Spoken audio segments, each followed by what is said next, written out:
Nara Lokesh birthday celebration, Shaadi Mubarak చెక్కుల పంపిణీ, Murrah గేదెకు record ధర, అయినవిల్లిలో శ్రీ రుద్రాభిషేకం, గోశాల దగ్గర చిరుత సంచారం. ఇలాంటి మరిన్ని విశేషాలను మన ఊరు మన వార్తల్లో చూద్దాం. మార్కాపురం జిల్లా దోర్నాల మండలం కొత్తూరు దగ్గర పూల సుబ్బయ్య వెలుగొండ ప్రాజెక్టు టన్నెల్ నిర్మాణ పనులను మంత్రి నిమ్మల రామానాయుడు పరిశీలించారు. Markapuram MLA Kandula Narayana Reddy, Yerragondapalem TDP incharge Gudoori Erikshan Babu project అధికారులతో కలిసి ఆయన పర్యవేక్షించారు. గంటావానిపల్లి దగ్గర నిర్మిస్తున్న ఫీడల్ కెనాల్ పనులను, 5.3 కిలోమీటర్ల వాల్ పనులను మంత్రి నిమ్మల బైక్ మీద ప్రయాణించి పరిశీలించారు. వారం రోజుల్లో సీఎం చంద్రబాబు వెలుగొండ ప్రాజెక్టు పనులను స్వయంగా పర్యవేక్షించి సమీక్ష జరుపుతారని మంత్రి నిమ్మల రామానాయుడు అన్నారు. 456 కోట్లతో చేపట్టిన ఫీడర్ కెనాల్ లైనింగ్, 5.3 కిలోమీటర్ల రీటైనింగ్ వాల్ కాంక్రీట్ పనులకు చంద్రబాబు భూమి పూజ చేస్తారని స్పష్టం చేశారు మంత్రి నిమ్మల. పూర్తవ్వనటువంటి ప్రాజెక్టుని పూర్తి చేసినట్లుగా ప్రకాశం జిల్లా ప్రజల్ని, రైతుల్ని ఎంత దగా చేశారో ఇప్పుడు మీరు చూసినటువంటి పునాదుల నుంచి ప్రారంభమవుతున్నటువంటి పనులే మీకు నిదర్శనం. అంటే ఇట్లా లైనింగ్ పనులు ఉంచుకుని, బెంచింగ్ పనులు ఉంచుకుని, హెడ్ వర్క్స్ పనులు ఉంచుకుని, ఫీడర్ కెనాల్ పనులు ఉంచుకుని, నల్లమల సాగర్కు సంబంధించిన నిర్వాసితులకి ₹1 900 కోట్ల రూపాయలు నిర్వాసితులకు ఇవ్వగా ₹1 కూడా 5 సంవత్సరాల్లో ఇవ్వలేనిటువంటి స్థితిలో ఇప్పుడే మేము 80 కోట్ల రూపాయలు మొన్ననే మరి నిర్వాసితులకి రిలీజ్ చేస్తూ ఉన్నాం. భవిష్యత్తులో కూడా మొన్న ముఖ్యమంత్రి గారు కూడా రేపు నల్లమల సాగర్కి నీరు పెట్టే లోపుగా ఆ యొక్క నిర్వాసితులందరికీ కూడా క్లియర్ చేయాలి అనేటువంటి మెసేజ్ కూడా మరి ఫైనాన్స్ డిపార్ట్మెంట్ కూడా చెప్పడం జరిగింది.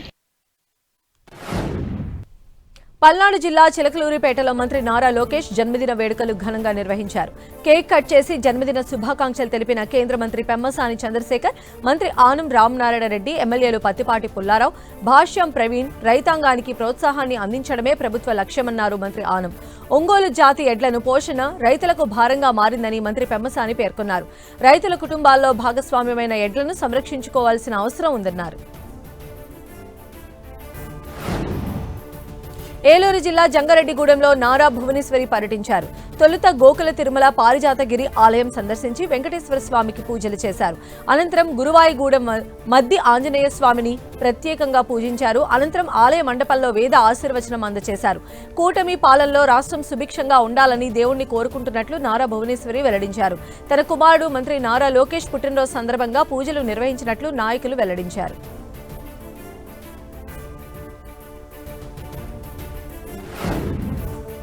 ఏలూరు జిల్లా టీడీపీ అధ్యక్షుడిగా ఎమ్మెల్యే బడేటి చంటి ప్రమాణ స్వీకారం చేశారు. ఆప్కాబ్ చైర్మన్ గన్ని వీరాంజనేయులు బడేటి చంటితో ప్రమాణ స్వీకారం చేయించారు. ఈ కార్యక్రమంలో ఏలూరు జిల్లా మంత్రులు, ఎమ్మెల్యేలు, ఎమ్మెల్సీలు, వెస్ట్ గోదావరి జిల్లా ఎమ్మెల్యేలు పాల్గొన్నారు. అందరి సహకారంతో పార్టీ బలోపేతానికి కృషి చేస్తానని ఎమ్మెల్యే తెలిపారు.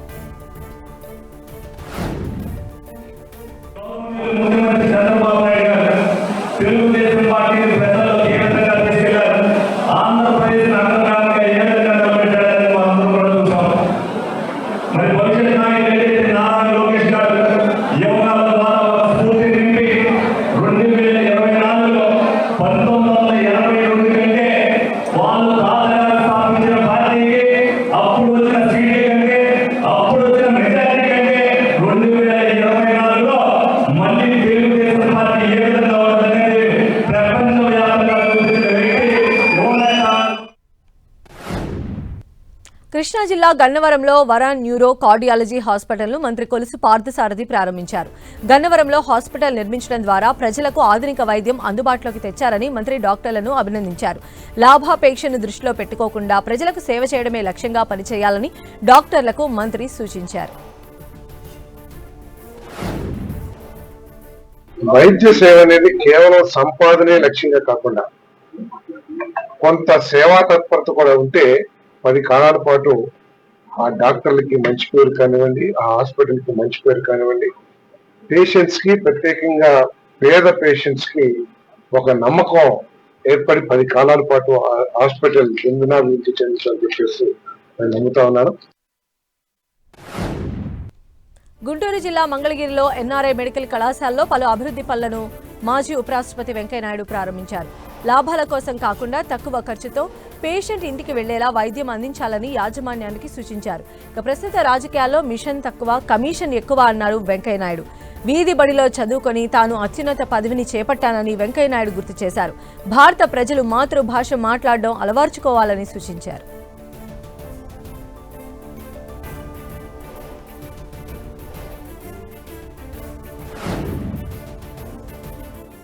విద్య చదువు ఫ్రీగా, విద్య కొనాల్సిన అవసరం లేకుండా విద్య నేర్చుకునేదానికి ఫ్రీగా అందరికీ మన జీవితాలతో గుర్తుంటారు. చదువుకుంటే బతుకు నిర్మిస్తుంది, పైకి వెళ్తారు. 2 వైద్యం. ఈ విద్య వైద్యాన్ని ఫ్రీగా ఇవ్వండి, మిగతా అన్ని ఛార్జ్ చేయండి, జనం మహా సంతోషంగా ఉంటారు. అక్కడ నొక్కకపోతే ఫ్రీగా ఈగిపోతే ఎలక్షన్లో గెలవాలి అది తప్పని ఈసారి చూడాల బట్టలు దొరికితే వీళ్ళందరూ ఓటింగ్ కాడిపోయి వేరే బట్టలు దొరికారు. కేంద్ర ప్రభుత్వం పార్లమెంట్ సమావేశాల్లో ప్రమాదకర చట్టాలను తెచ్చిందన్నారు సిపిఎం పొలిట్ బ్యూరో సభ్యులు బివి రాఘవులు. ఉపాధి హామీ హక్కు చట్టం, విద్యుత్ ప్రైవేటీకరణ వంటి చట్టాలతో అందరికీ నష్టం జరుగుతుందన్నారు. ఉపాధి హామీకి 90% నిధులు గతంలో కేంద్రం ఇస్తే ఇప్పుడు 60%కి తగ్గించారు. ఆర్థిక ఇబ్బందుల్లో ఉన్న రాష్ట్రాలు 40% నిధులను భరించే స్థితిలో లేవన్నారు రాఘవులు. ఫిబ్రవరి 12వ తేదీ కార్మిక సంఘాల సమ్మెకు సిపిఎం మద్దతిస్తుందని చెప్పారు.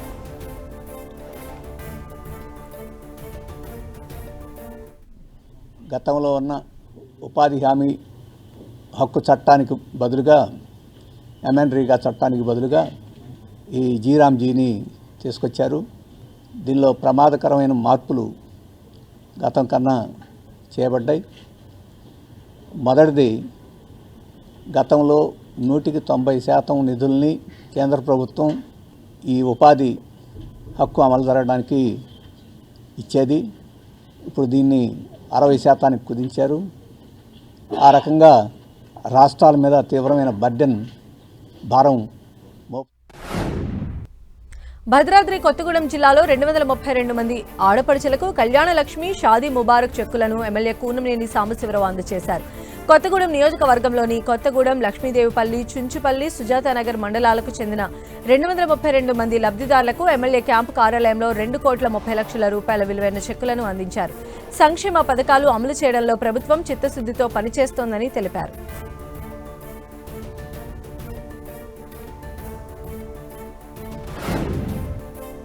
జాతీయ ఓటర్ దినోత్సవం సందర్భంగా మెదక్ కలెక్టరేట్లో సమావేశం నిర్వహించారు. ఈ సందర్భంగా అన్ని విభాగాల ఉద్యోగులతో కలిసి కలెక్టర్ ఓటరు ప్రతిజ్ఞ చేశారు. నా భారత్ నా ఓటు అనే నినాదంతో అర్హత గల ప్రతి ఒక్కరూ ఓటు హక్కు వినియోగించుకునే విధంగా వివిధ రకాల కార్యక్రమాలు చేపడుతున్నట్లు ఆయన తెలిపారు. ఈ కార్యక్రమాల ద్వారా ప్రజలను చైతన్యపరచడం జరుగుతుందన్నారు. నూతనంగా నమోదైన ఓటర్లను గుర్తించి వారికి ఓటరు గుర్తింపు కార్డులను అందించడం జరుగుతుందన్నారు. అన్ని ప్రభుత్వ కార్యాలయాలు, ప్రభుత్వ, ప్రైవేటు విద్యాసంస్థల్లో ఓటరు ప్రతిజ్ఞ చేయాలని కలెక్టర్ ఆదేశించారు.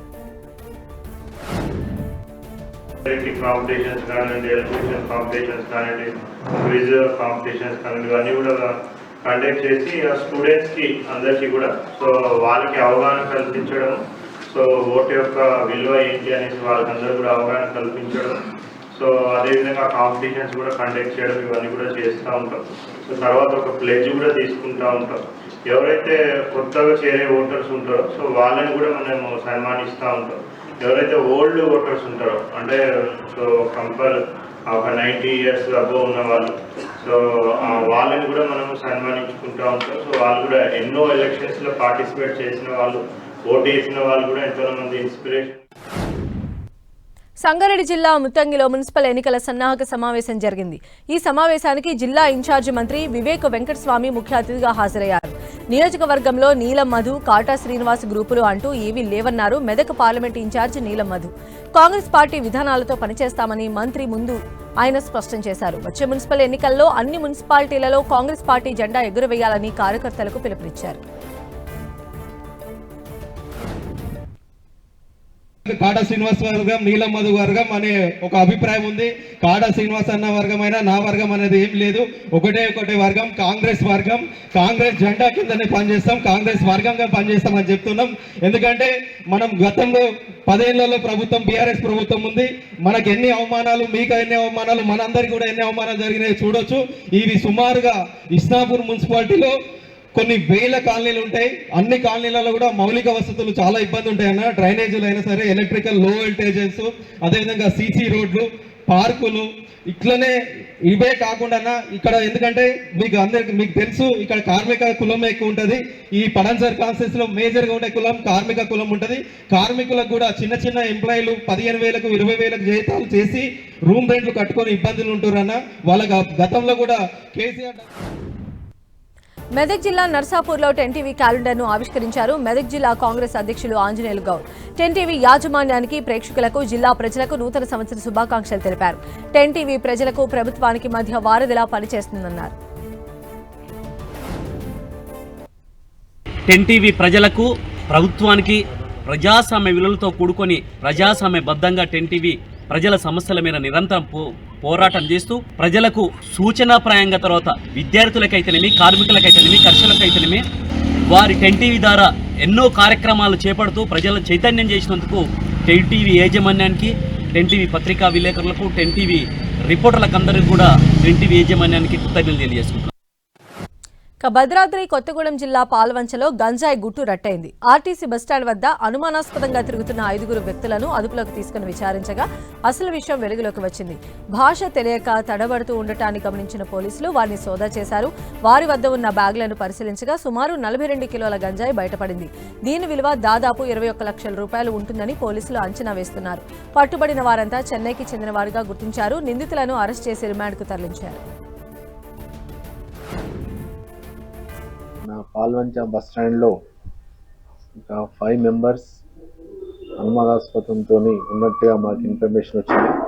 అంటే వాళ్ళ భాష అది ఇది కూడా తెలుగు కాకుండా వాళ్ళ మాట్లాడుకునే లాంగ్వేజ్ వల్ల వీళ్ళు సంథింగ్ సస్పిషన్గా మాకు ఇన్ఫర్మేషన్ రాగానే వాళ్ళని వెళ్ళి ఇంట్రాగేట్ చేసాము. వాళ్ళు మామూలుగా ఒక ప్రయాణికులాగా బ్యాగ్స్ క్యారీ చేస్తుండ్రు. ఆ బ్యాగ్స్ విప్పి చూస్తే వాటిల్లో 42 kg గాంజా ఉన్నట్టుగా కనుక్కోబడ్డది. ములుగు జిల్లా మేడారం జాతరలో అపశృతి చోటు చేసుకుంది. ఎడ్ల నర్సయ్య అనే వ్యక్తిపై లైటింగ్ హోర్డింగ్ పడింది. ఈ ప్రమాదంలో నర్సయ్యకు గాయాలు కాగా స్థానికుల సాయంతో ఆసుపత్రికి తరలించారు. భద్రతా ఏర్పాట్లు చూస్తున్న పోలీసులు మరింత అప్రమత్తంగా ఉండి భక్తులకు ఎటువంటి ప్రమాదాలు జరగకుండా చూడాలని ప్రజలు కోరుతున్నారు. బాలికలకు వచ్చే గర్భాశయ, మెడ క్యాన్సర్తో పాటు పలు రకాల క్యాన్సర్ వ్యాధుల నివారణలో HPV వ్యాక్సిన్ కీలక పాత్ర పోషిస్తుందని rotary club of Parchur central అధ్యక్షులు తోకల కృష్ణమోహన్ అన్నారు. బాపట్ల జిల్లా పర్చూరులో రోటరీ క్లబ్ ఆధ్వర్యంలో ప్రాజెక్టు శక్తి కార్యక్రమాన్ని నిర్వహించి 800 మంది బాలికలకు HPV వ్యాక్సిన్ అందజేశారు. బాలికల ఆరోగ్య పరిరక్షణే లక్ష్యంగా ఇలాంటి సేవా కార్యక్రమాలు కొనసాగిస్తామని తోకల కృష్ణమోహన్ స్పష్టం చేశారు.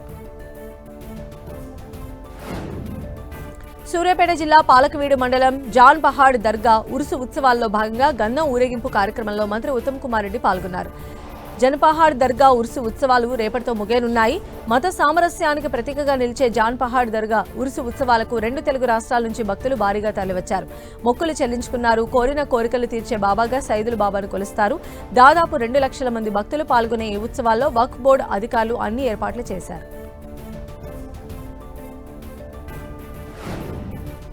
అనంతపురం జిల్లా కుందూర్పి మండల కేంద్రంలోని శ్రీ లక్ష్మీ వెంకటేశ్వర స్వామి రథోత్సవంలో ఎమ్మెల్యే అమిలినేని సురేంద్రబాబు పాల్గొన్నారు. భక్తులతో కలిసి స్వామివారి రథాన్ని లాగారు. ముందుగా ఆలయ అర్చకులు పూర్ణకుంభంతో ఎమ్మెల్యే సురేంద్రబాబుకు స్వాగతం పలికారు. స్వామివారిని దర్శించుకున్న ఆయన ప్రత్యేక పూజలు నిర్వహించారు. అనంతరం స్వామి మూల విరాట్ విగ్రహాలతో రథోత్సవం దగ్గరకు చేరుకున్నారు. భక్తులతో కలిసి అరటిపళ్లు, చెరుకు గళ్లను రథంపై విసురుతూ స్వామికి మొక్కులు చెల్లించారు.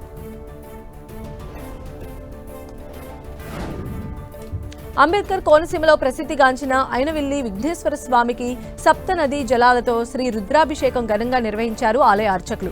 తొలి రోజు ఆలయ సతీష్ రాజు ఆధ్వర్యంలో గణపతి పూజ, శ్రీ రుద్రాభిషేకం, సప్తనది జలాభిషేకం, లక్ష దూర్వార్చన, లక్ష్మీ గణపతి హోమంతో పాటు పలు పూజా కార్యక్రమాలు చేశారు. ప్రముఖ నదులైన గంగా, యమున, సరస్వతి, నర్మదా, సింధు, కావేరి, గోదావరి పవిత్ర జలాలతో శ్రీ విఘ్నేశ్వర స్వామి మూల విరాట్కు రుద్రాభిషేకం జరిపించారు. అనంతరం లక్ష కలవలను స్వామివారి పాదాల చెంత ఉంచి ప్రత్యేక పూజలు చేశారు. ఈ నెల 25న లక్ష కలముల వితరణ కార్యక్రమం ఉంటుందని ఆలయ ప్రధాన అర్చకులు వినాయకరావు తెలిపారు.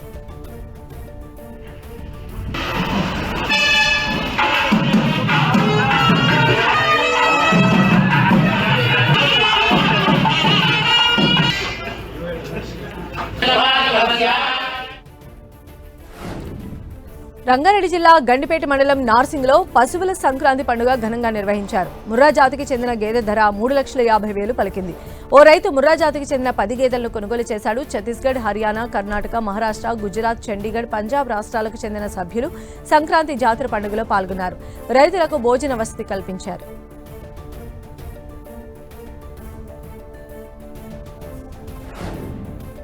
ఖమ్మం జిల్లా పాలేరు నియోజకవర్గం నేలకొండపల్లిలో శ్రీ భక్త రామదాసు 393వ జయంతి ఉత్సవాలు ప్రారంభమయ్యాయి.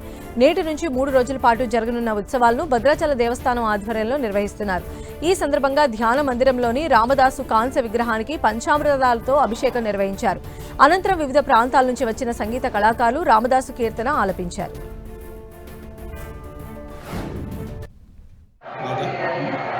శ్రీ సీతారామచంద్ర పరబ్రహ్మణే నమః. మనకి ఈ రోజున పరమ భాగవతోత్తముడైనటువంటి రామదాసు గారి జయంతి. దీన్ని పురస్కరించుకొని మనకి భద్రాచలంలో 5 రోజులు ఘనంగా జరుగుతున్నాయి. అదేవిధంగా రామదాసు గారు జన్మించినటువంటి ఈ నేలకొండపల్లి గ్రామంలో మనకి ఈరోజు, రేపు, ఎల్లుండి 3 రోజులు అత్యంత వైభవపేతంగా ఈ యొక్క కార్యక్రమాలు నిర్వహిస్తున్నారు. నిర్వహించేటువంటి వారు సాంస్కృతిక భాషా కార్యక్రమం హైదరాబాదు గవర్నమెంట్ వారిచే, అలాగే రెండవది ఖమ్మం జిల్లా కలెక్టర్ వారి ఆధ్వర్యంలో జరుగుతుంది. ఇక మూడవది మనకి భద్రాచల దేవస్థానం ఈవో గారి ఆధ్వర్యంలో మనకి ఇక్కడ చాలా ఘనంగా వైభవపేతంగా జరుగుతున్నాయి. అందులో విశేషించి మనకి ఇవి ఇప్పటివరకు ఉన్న మన ఊరు మన వార్తలు. డీటెయిల్స్ చూస్తూనే ఉండండి 10 TV.